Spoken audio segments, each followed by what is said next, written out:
जय माता दी दोस्तों पूर्णिमा के दिन सत्यनारायण भगवान की व्रत रहना, कथा सुनना, इन सब का क्या महत्व है। हमारे सनातन धर्म में सत्यनारायण भगवान की पूजा कैसे की जाती है और इनका क्या महत्व होता है, इन सब को सभी सनातन धर्मियों को पता रहता है।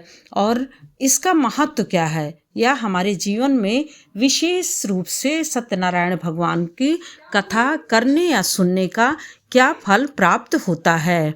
जय माता दी दोस्तों आम तौर पर देखा जाता है कि किसी भी शुभ काम से पहले या मनोकामनाएं हमें पूरी करनी हो या होना है या फिर हो गई हो या फिर कोई कुशल क्षेम होने वाली है या जो भी करना है कुशल क्षेम, उससे पहले हमें सत्यनारायण भगवान व्रत की कथा सुननी चाहिए या सुनी जाती है।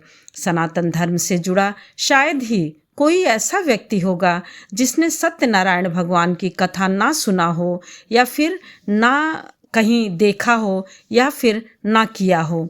इस कथा को सुनने का फल हजारों साल तक किए गए यज्ञ के बराबर माना जाता है।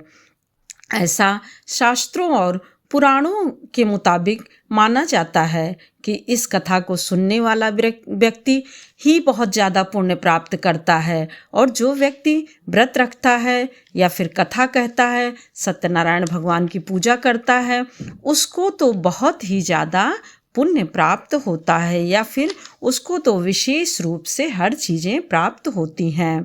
पुराणों में कहा गया है कि जिस स्थान पर भी श्री सत्यनारायण भगवान की पूजा होती है वहाँ गौरी गणेश और नवग्रह और समस्त देवी देवता या फिर दिक्पाल आ जाते हैं।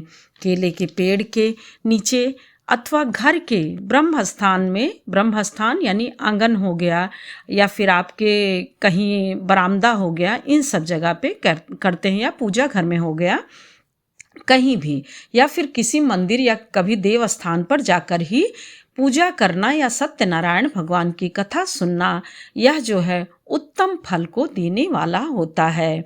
दोस्तों, प्रसाद के रूप में भोग में पंजीरी प्रयोग की जाती है। पंजीरी आटे को भून करके देसी घी में और उसमें चीनी मिला करके, मेवा मिला करके, सूखे मेवे मिला करके बनाई जाती है। और पंचामृत में 5 चीज़ें आप जानते ही हैं कि सारी 5 चीज़ें जब हम मिला देते हैं तो उसे पंचामृत कहते हैं। केला और तुलसी दल विशेष रूप से शामिल रहता है। इसमें विशेष रूप से शामिल किया जाता है, अर्थात केले का पत्ता लगाया जाएगा जो विष्णु भगवान को बहुत ही प्रिय है, और तुलसी दल डाल करके ही भोग लगाएंगे। दोस्तों, यह कथा सिर्फ पूर्णिमा को ही नहीं कर सकते हैं, बल्कि आप किसी भी दिन, किसी भी परिस्थिति के मुताबिक, किसी भी समय या किसी भी दिन सुन सकते हैं, या फिर कथा कही जा सकती है, सुनी जा सकती है। बृहस्पतिवार को कथा सुनना विशेष लाभकारी होता है। यदि आप ऐसे दिनों में सुन रहे हो तो बृहस्पतिवार का दिन रख लीजिए, क्योंकि वह गुरु का दिन होता है, विष्णु भगवान का दिन होता है। और यदि पूर्णिमा को सुनते हैं तो पूर्णिमा किसी भी दिन पड़ रही हो, उस दिन सुनना विशेष लाभकारी या फलदायी होता है। भगवान तो बस भाव के भूखे हैं।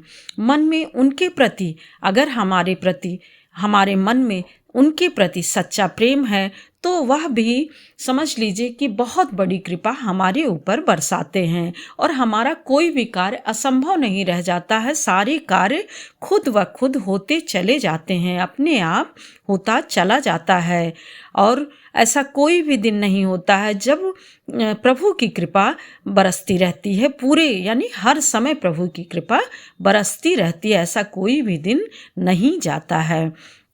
इस कथा के प्रभाव से खुशहाल जीवन रहता है, बच्चे संस्कारी रहते हैं, जीवन जो है वह बहुत ही अच्छा रहता है, और दाम्पत्य जीवन भी बहुत सुखी और मनचाही आशा के साथ पूर्ण होती रहती है। जीवन की जितनी भी आपकी मनोकामनाएं हैं वह पूर्ण होती रहती हैं। बंधु बांधव सही रहते हैं, वर वधु अच्छे मिलते हैं, संतान सही रहती है, स्वास्थ्य सही रहता है यानी निरोगी सभी रहते हैं, और दाम्पत्य सुख मनचाहा वर तो प्राप्त ही होता है। विद्या प्राप्त होती है, विद्या प्राप्त करके बच्चे बहुत ही आगे बढ़ते हैं और सभी मनोकामनाओं की पूर्ति होती है। अगर पैसों से जुड़ी कोई भी समस्या होती है तो यह भी सत्यनारायण भगवान की कथा सुनने से समाप्त हो जाती है, अर्थात कर्ज आपका समाप्त हो जाता है, बहुत सारे पैसे आने लगते हैं। तो ये कथा दोस्तों एक प्रकार से कहिए कि जैसे कि किसी भी चीज़ को करना हो तो सत्यनारायण भगवान की कथा आप कह सकते हैं। दोस्तों यह कथा चाहे तो आप साल भर में एक बार सुन सकते हैं, या फिर महीने में पूर्णिमा को सुन सकते हैं, या फिर आप 6 महीने पे सुन सकते हैं। ऐसा कोई ये नहीं कहा गया कि आप कब, लेकिन आप कुछ दिनों का जब संकल्प ले रहे हो कि हमें 5 महीने तक लगातार सुनना है, या फिर 1 वर्ष तक, कहते हैं कि कोई भी यदि आप संकल्प लीजिए तो ज़्यादा वैसा वाला तो 1 वर्ष का लीजिए, जैसे चाहे वो सुंदरकांड का हो, या फिर प्रदोष व्रत का हो, या फिर पूर्णिमा व्रत का हो, या फिर सत्यनारायण भगवान की पूजा का हो, तो यह जो है 1 वर्ष का लीजिए। और यह शास्त्रों के मुताबिक ऐसा माना जाता है कि कथा को सुनने वाला व्यक्ति जो भी ऐसा करता है उसकी सारी जो है जो भी दुख रहते हैं वह दूर हो जाते हैं, अर्थात श्री हरि विष्णु खुद ही हर लेते हैं, अर्थात खुद ही उसको हटा देते हैं। स्कंद पुराण के मुताबिक भगवान सत्यनारायण ही श्री विष्णु का ही दूसरा अवतार हैं, दूसरा रूप हैं। इस कथा की महिमा को भगवान सत्यनारायण ने अपने मुख से देवर्षि नारद को बताया है। इसीलिए दोस्तों पूर्णिमा के दिन इस कथा को सुनने का विशेष महत्व माना जाता है, या फिर विशेष महत्व शास्त्रों के अनुसार है। और कलयुग में तो इस व्रत का बहुत ही ज़्यादा महत्व है और बहुत ही प्रभावशाली माना गया है। छोटे में सबसे कम उसमें समय में सबसे कम धनराशि में सबसे मतलब होता नहीं कि समय धन जो भी है वह बहुत ही कम में भी आप सत्यनारायण भगवान की पूजा कर सकते हैं। इस प्रकार से दोस्तों आप यदि मान लीजिए कि सत्यनारायण भगवान की कथा नहीं कर सकते, पूजा नहीं कर सकते, तो आप उनका स्मरण मात्र कर लीजिए, उससे भी बहुत सारे कार्य पूर्ण हो जाते हैं। आप ऐसा एक बार आजमा के करके, यानी आजमाने की तो कोई गुंजाइश ही नहीं है, यानी विश्वास रख के श्रद्धा रख के आप करके तो देखिए, यह अवश्य ही पूर्ण होता है। और तो ये कथा अंत में हमें यही कहना है कि किसी संजीवनी से कम नहीं होती है, अर्थात जब भी मौका मिले भगवान की कथा अवश्य सुने और सुनाएं। जय माता दी दोस्तों, फिर मिलते हैं एक और नई जानकारी के साथ। तब तक के लिए लाइक करिए, सब्सक्राइब करिए और बेल बटन जरूर प्रेस करिए, जिससे कि नोटिफिकेशन सबसे पहले आपके पास पहुंचे। जय सत्यनारायण भगवान की जय।